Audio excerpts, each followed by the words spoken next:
Okay, we are live. Okay. Welcome everybody to the Poetry Circle Open Mic. It's so great to see everybody here today.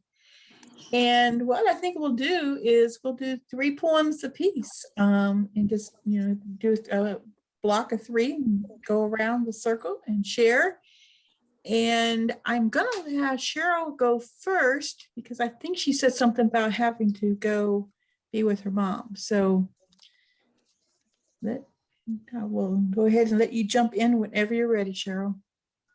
Okay. Oh, I didn't expect to go first. Okay. I'm going to read from our book, Different Sides of the Same Coin. And this is called Still We Move. We move in this world, circling, weaving, never touching, seeing and being seen, but not knowing, speaking politely, hello, smiling, how are you, joking and laughing, but we pass one another not knowing. We look back, a pause, we think, we move on. A thought lingers, we stop, we move on. Familiar, but strange. And still we move on without knowing.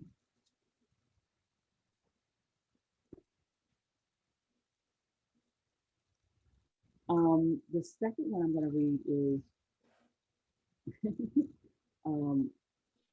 I wrote this, it's Warring Members. The poem I read, the first poem was written by my sister, but this one is mine. Warring Members. My arms long to embrace you. My hands wish to be held by yours. My eyes want to hold you forever.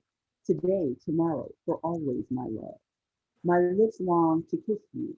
My ears wish to hear you speak. Because of you, my heart and mind remain in mortal war. Today, tomorrow, for always, my love.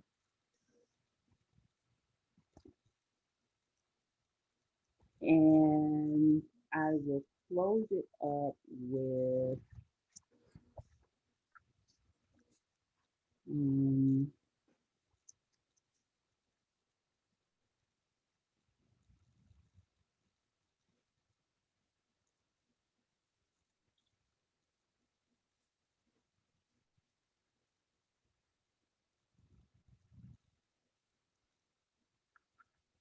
okay, I just like the rhythm of this poem, and it reminds me of my dad, and he loved Miles Davis. So I'm going to read it just because I love the rhythm of it. It's called Black Like Me. Black. Black like who? Black like me. Black. Like you. Black. So black, you're almost blue. Dark chocolate, milk chocolate, even white chocolate. Black. Black like the night, smooth and bright. Black like the dark side of the moon. Rhythmically, erotically black, like a Miles Davis tune. Black, so black, you're almost purple. Mystical, magical, downright mythological, like Pharaoh inside his tomb. Black. Black like who? Black like me.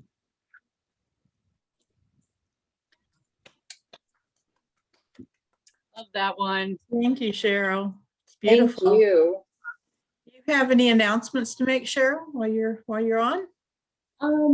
Well, we just finished writing book 2. And so we're trying to decide if we're gonna release it when it's hot, or if we're gonna kind of hold off and wait till everybody's got to be back in when the weather cools off. So that's kind of where we are right now. But Mirrored Images is our follow-up book to Different Sides of the Same Coin. So look for that. Congratulations. Thank you. Congratulations and good luck on the second manuscript. Thank you so much.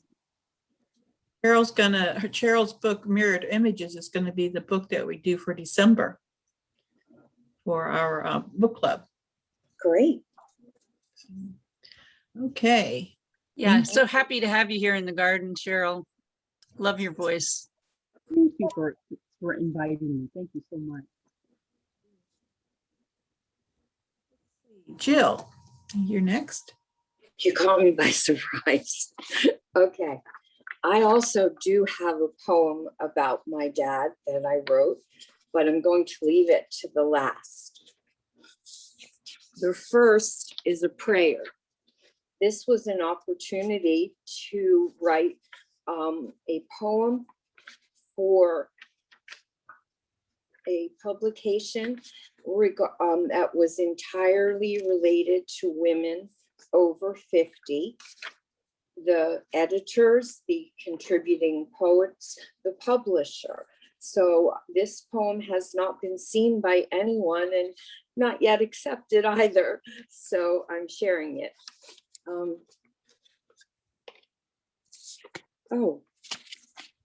I'm sorry. You know what? I'll find it in a second and I'll share this one, which just was a Sparrow video. It's called Erased. Erased, beguiled, bewildered, betrayed. Stalks of summer grass tickled my feet as they wound between my toes. Good sun warmed me to my shoulders, and your fingers played within the tangle of my hair. All pleasures permitted, to touch, to taste, to tease you.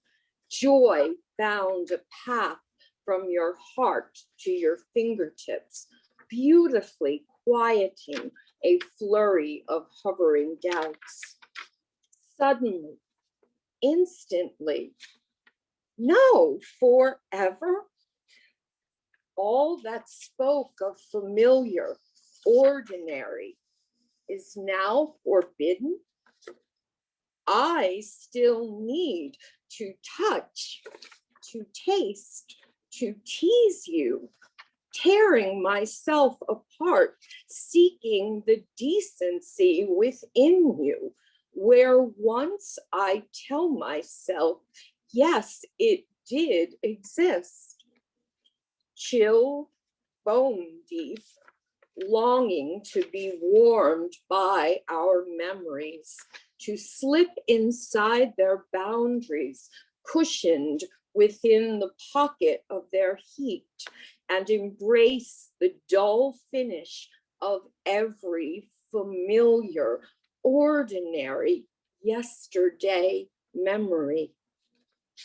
I whisper magical prayers for forgotten panaceas and for answers.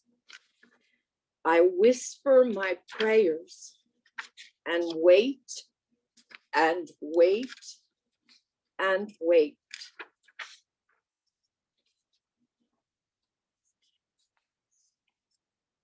Thank you. I want to find this poem that I spoke of, and it'll just be a moment. Okay. This one, I lost my dad to pancreatic cancer when I was a freshman in college, just 18 years old, and he was 41. He would have been 83 this month. This is called For Jack from his Jill. You live inside my heart. Fill me with wisdom every day. Give me gossamer wings, and my imagination soars as never before, soaring beyond all earthbound dreams and ground-stalled expectations. Somehow you found a way in heaven above to place my beloved sweetheart upon my path. How did you ever envision the pairing of a boy from rural Alabama and your beloved first daughter your first of two lucky princesses. We're meant to share such an extraordinary journey in this life and in all the ones to follow. You would love him, Dad. It's a magical pairing, a miraculous mystery forever to remain unsolved. No need to unravel such a precious gift. Simply an acceptance, one mensch recognizing another. Dad, not a day goes by that I do not celebrate you. I shall love you until I draw my final breath. What an extraordinary gift it has been to be the Jill to your Jack. When my time is nigh, you will be there waiting, arms open wide to claim me and to welcome me home.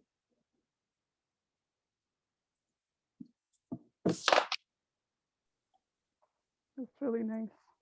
Oh, thank you. And I have the one that I spoke of pulled up. It's called A Woman's Prayer.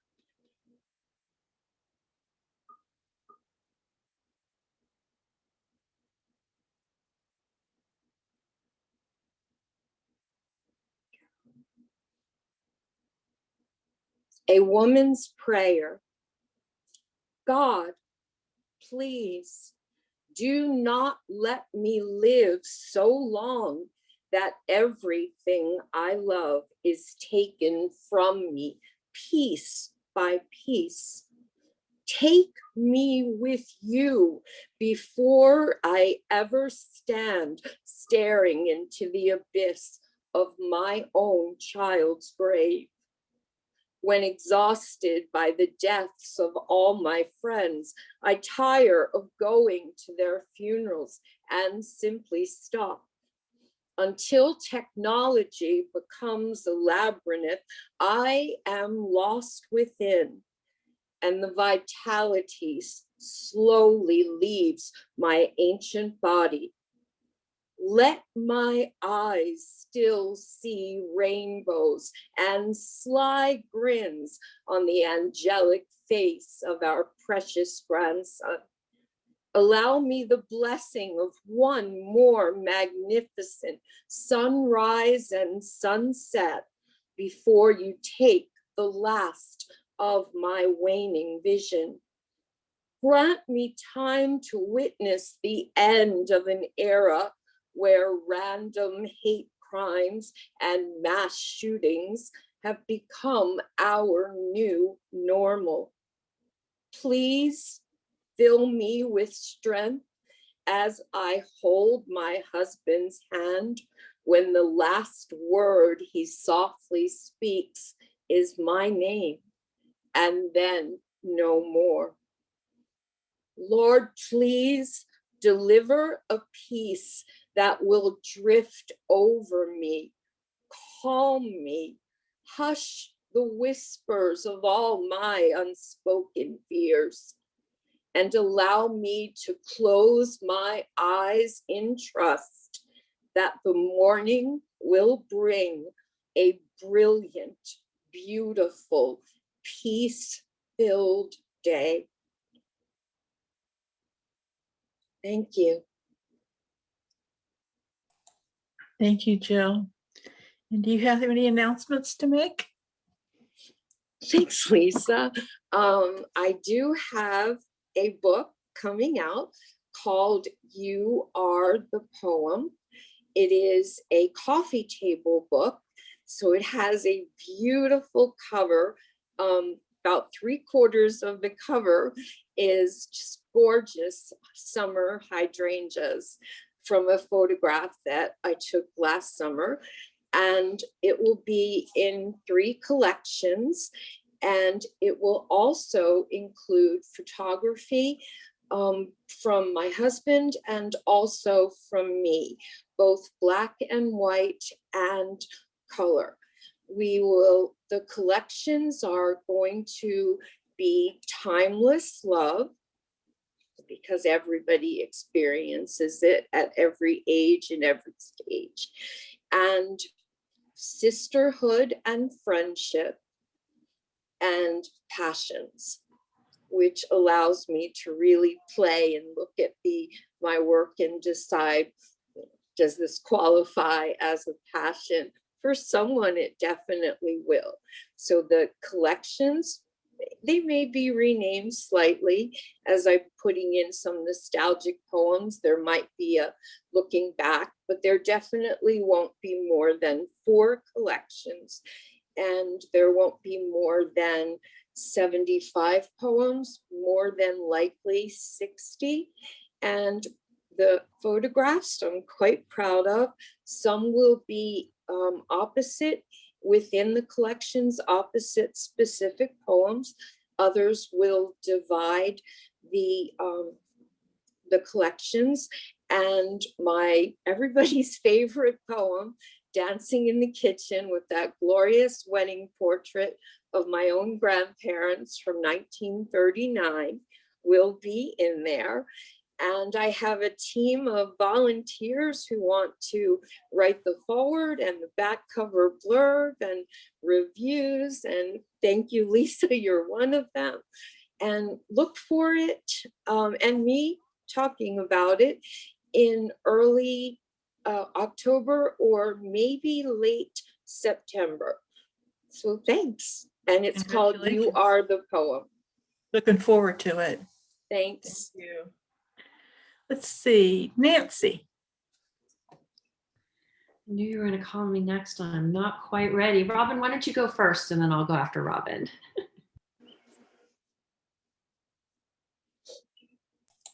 Robin? Sorry.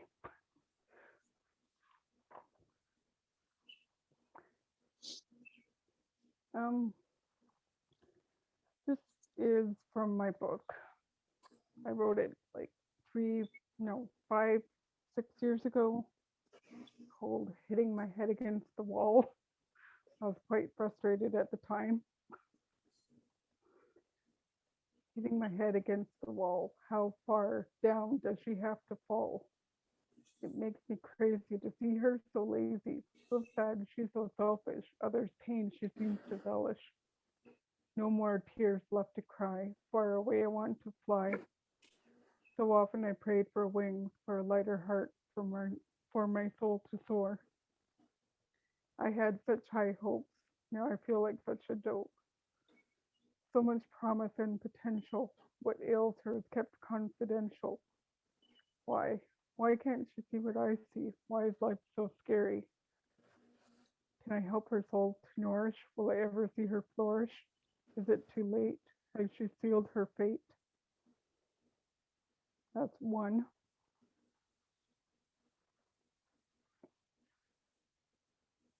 And this is a quick one, but I wrote it during a gloomy day, quite a while ago,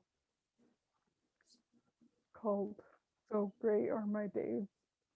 Pardon my voice. When it's gray, so long seems a day. The sun is hiding and the cold is biting. The rain spruces up nature, but me it bruises up. Many a time I wonder if I am naive. The goodness in people I ache to see. Perhaps the sun will soon shine bright, and my moods will again feel bright, light. And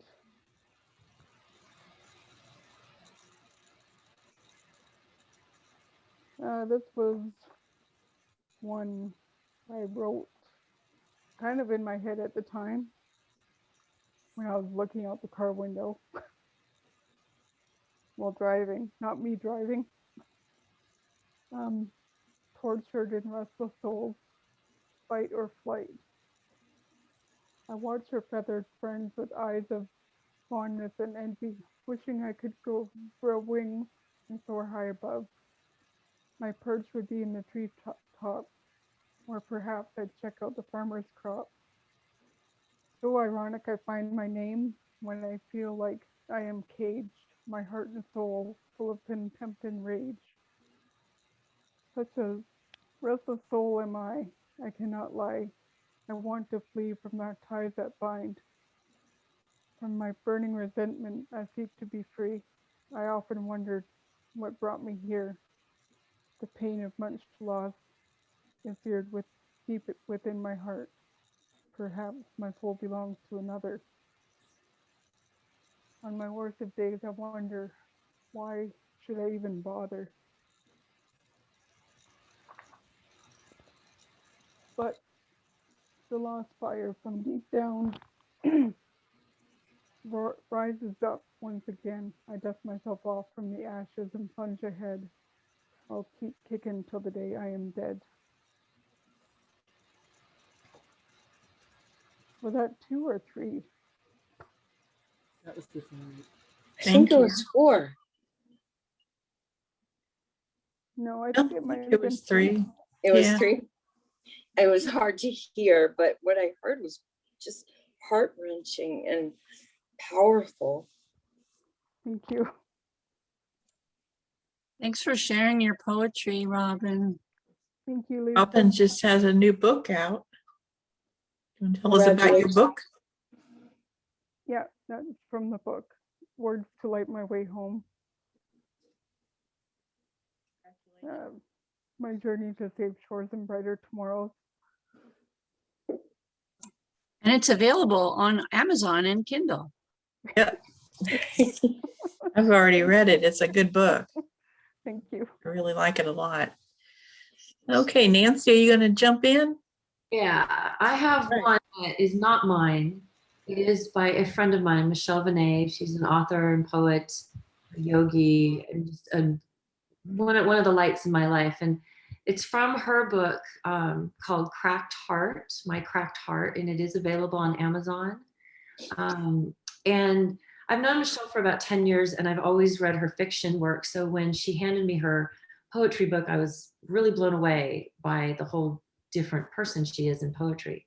So this is one of my most favorite poetry, prose that she's written, and it's called Brown.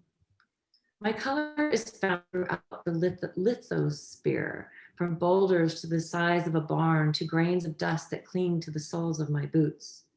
My color hides in the cracks and folds of mountains, pushed asunder and pulled upon high, centuries between the furnace of magma and the sun.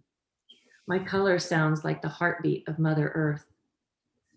My color feels like tiny spider legs clinging to the hairs on my arms as a mini massage between my toes and as an obstacle to my hidden dreams that dwell on the other side of its great size that obliterates the horizon. My color's job is to ground all beings, anchoring them to this plane, this dimension of reality. My color in geography is all and whole, the canvas upon which other hues and tones emerge to stand triumphantly in contrast. My color wants change and stability, not so ironic, the same that is within my heart. My color tastes hard, with nuances of inner fire and outer moisture, blown cool by the mother's breath. My color smells like home. My color keeps the essence of that which has already passed, either by decomposition or drops that encompass minerals that once flavored a place far away. My color speaks when it talks to everything, terrestrial, aquatic, aeroguild, whispering stories of life, shouting secrets of time, babbling coherent language should be more than a deaf person feels the vibrations. My color's secret holds all words and thoughts of those who were birthed and those whose broken physical parts have disintegrated to return again to brown. One of my favorites. And that's really all I have. So That imagery is astounding. isn't it? Wow. I just, Yes. and her fiction is is good, but her poetry is amazing. So yeah. And it's so interesting as writers, I think, to become that poet is such a whole new window into our souls. So I just love this book. Nancy, do you have any announcements to make? Oh, let's see. Just that we have amazing things going on at the kitchen table talks. I think we all need to be in those. Other than that, I just rewrote a song or had a song written, new song written with a Nashville songwriter, which was very exciting. And it is available on my podcast, Write, Speak, Play. I've listened to that a couple of times now. I really like it a lot. Beautiful. I'm just so proud of it. I'm so happy with it. What is the name of your podcast? Speak, Play. And I'll take a second and put a link to it in the show note, in the chat box here for you. Thank you so much. I'd like to explore that. I have 2 songs, but I didn't know what to do with them. One ended up being played for the month before election week throughout Delaware in the campaign offices for President Biden. And it's called Let Peace In. And my husband produced it. I actually wrote it on Inauguration Day in 2017 and turned it into a song. And I was so excited that change was coming that I, rather than not know what I was doing on SoundCloud, I just put it out there. And it just, I wouldn't say it was a cat video that went viral, but it was awfully nice in his home state for Joe Biden, who lives 2 blocks from my parents. It was awfully nice to know that we had that link and that his campaign volunteers were hearing it. So it's a video I have on Sparrow. It's called, on YouTube, it's called Let Peace In. And then I also have one that I have no clue what to do with because I'm not a musician. So maybe we could talk another time and you could help me find the right person. Absolutely. We will talk. Lisa, you I'll look forward to it. Thank you. Tomorrow, I want to have her read on the podcast too. That would be neat. All of That you. would be fun. I'd love that. Read your stuff on the podcast. So yes. Or if you don't want to read it, I will read it for you. So I'm fine reading. I read for other people also, but thanks for the offer. cool. Yes, I would love to. So I'll add that in there, but who's next? Okay, great. Okay, Susan. Yeah, so I just want to also add that it's also easy to find Nancy's podcast if you lose the link or you're not sure. In the garden, there is, in the left-hand navigational bar, there's topics, and there's a topic called podcast, and she's got podcast recordings for her podcast, and other people who have podcasts also can drop their podcast links and then tag them with that topic podcast. And so it's a really quick and easy way to find podcasts for the podcasts of the people who have podcasts in the garden. That's good to know. Yeah. So just, it's just always there. It's always standing there. So I've got 3 poems. This is really hard to figure out which ones to read because I've got so many favorites and they're like children, aren't they? So some of you know that I just finished, I'm back in college and I'm starting my 3rd semester next week.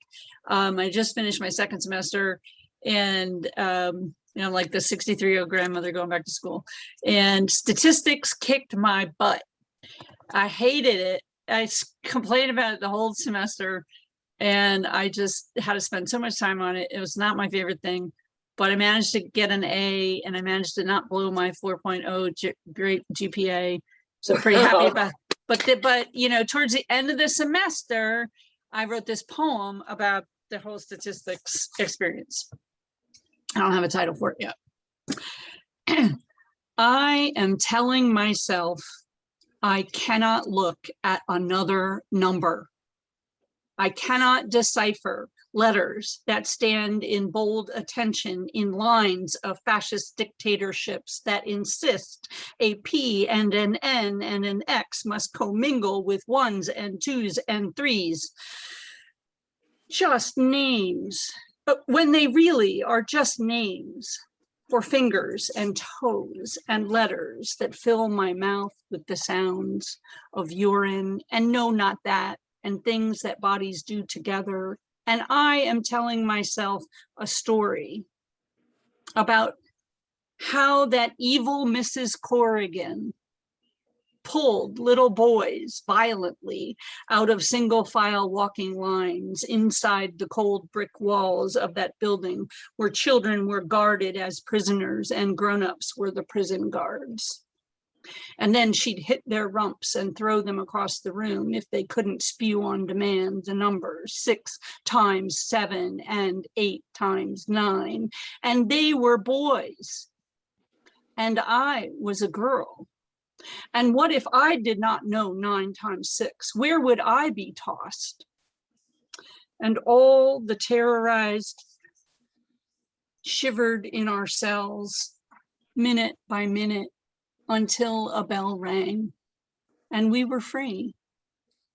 But not before our underpants were soiled with the sweaty evidence of a labor camp for 8-year-old children. So I am telling myself the story that not much has changed. These numbers hide the jailers, and the meditation bell gently rings to free my mind from the story I have told myself for 6 long decades. I love that. It's a long journey. Repeat the numbers. So this one is called, this next one does have a title, and it's called The Deaths from COVID. And this came out of a conversation that I had with Nancy about, you know, all the people that were dying from COVID, people that we knew. Yeah, it's called The Deaths from COVID. And we're not talking about the deaths, people dying all around us. Who knows who these bodies belong to? The ones I saw loaded into the back of a tractor trailer truck and stacked high, like those mass burial graves we see photos of sometimes, the bodies laying in a trench after the liberation of the walking dead from the concentration camps. And children in cages and protest rages over high minimum wages. We turn the pages and we're not talking about the deaths. Military families lost their father to COVID, their mother to COVID, their sister, brother to COVID, struggling families, working 2 jobs, working 3 jobs, not working, not an option. And we're not talking about the deaths. As people cry from a couch, from a desk, behind a computer screen, mourning the loss of a loved one who died alone in a room, surrounded by beeping monitors and plastic tubes and sleepless nurses who just changed shifts. And we're not talking about the deaths.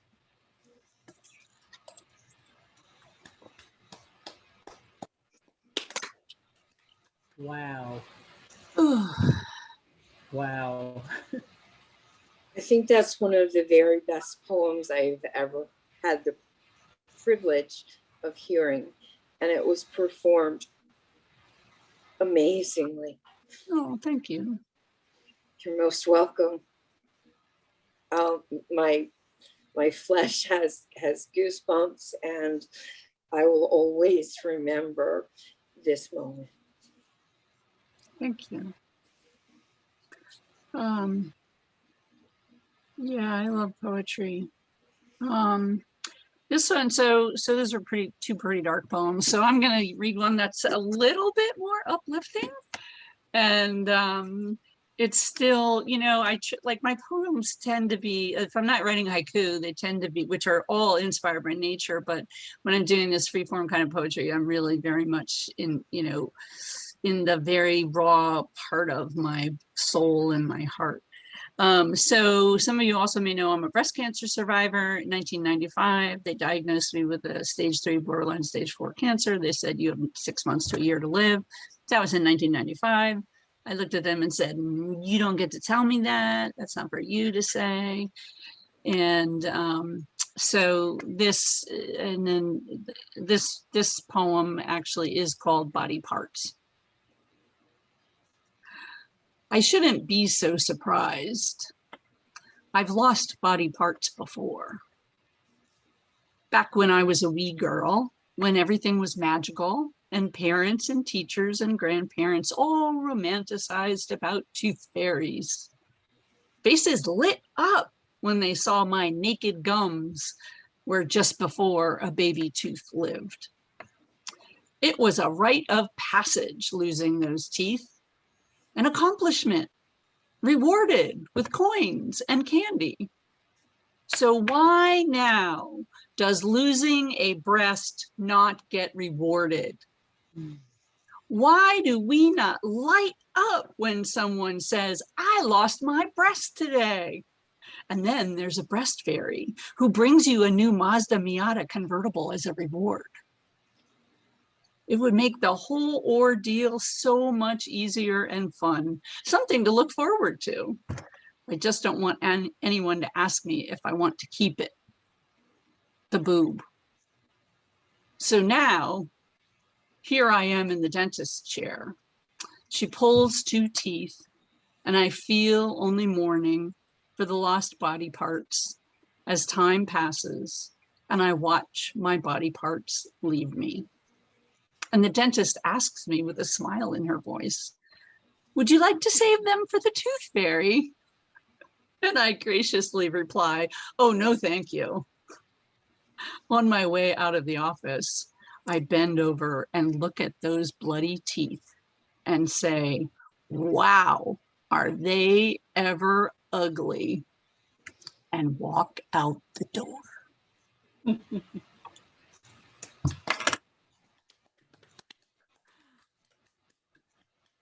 Thank you. Have any announcements to make, Susan? I do. So as you know, I'm the founder of the Garden of Neuro. I'm so happy that we are all in this intersection of being in that space together. Nancy mentioned about kitchen table talks. So if you go into circles, there's kitchen table talks and book clubs. They're free. Highly recommend. If you want to see what happens in those, we record all the sessions and we put them out there so you can get an idea of what it is we talk about and how inspiring those conversations are. And we'd love for you all to join us in those conversations. We also, and I mentioned about topics, and then you can explore all the topics in the garden. And then lastly, I just wanted to let you know that I'm considering, because it sounds like New York is about ready to release their, you know, their travel ban and all these, you know, congregational bans and stuff. Before the garden started, we were actually doing regular retreats here, live retreats. And I'm considering having a Garden of Neuro sponsored retreat in the fall, which in the Hudson Valley is just a spectacular time to get together. If I do decide to do it, the Garden of Neuro, the sisters in the Garden of Neuro will have first dibs on enrolling for that. So those are my announcements. Thank you very much. Mentor lives in Pine Hills. I don't think that's too far from you. Okay, this is from my new book, Silver Linings, called Gather for the Light. We gather as one human race, ready to face the challenges. Hey, it's in the face. No ready, just getting right with humankind. Each one teach one, so they say. Whole hearts, whole souls, beautiful souls, gaining wisdom, gaining knowledge, gaining understanding, love, and compassion. Make that light shine, this little light of mine, all day long. Unwoke folks better be willing to learn. They aren't the teachers here.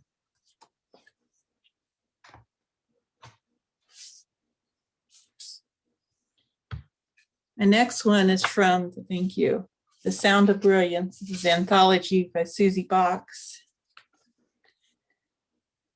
This is Silence. It's based on a true story when I was taking care of my mother-in-law when she had pancreatic cancer.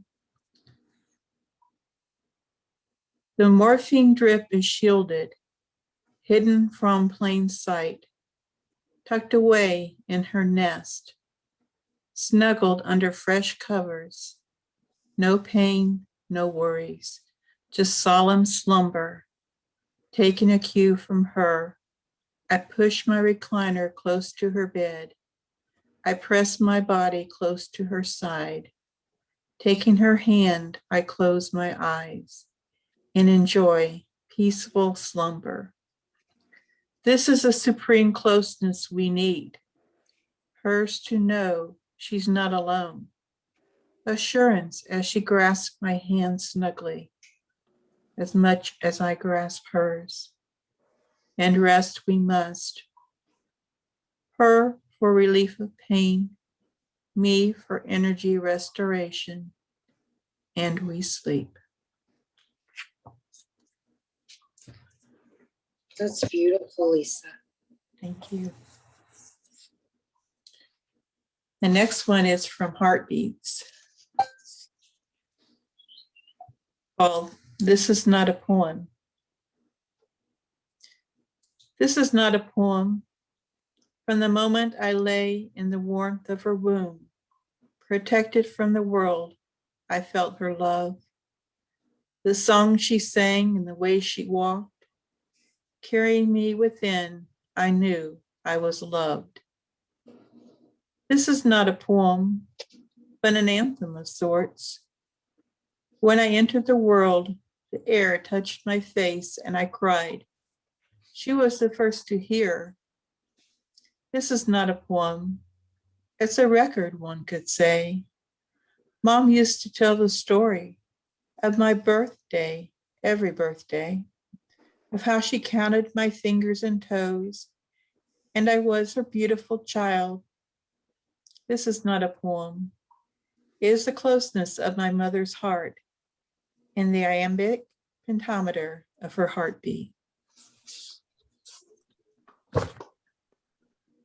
And that is what I have. And my announcement is that, we're doing the celebration tomorrow night at 6 o'clock for Silver Lining. So everybody's welcome to come. And I see Holly came in. So, hi, Holly. Hey, hi, how are you? Doing well. It's good to see you. Good to see So, you too. What we've been doing is we're reading 3 poems. And so if you're ready, we'll just go ahead and have you read.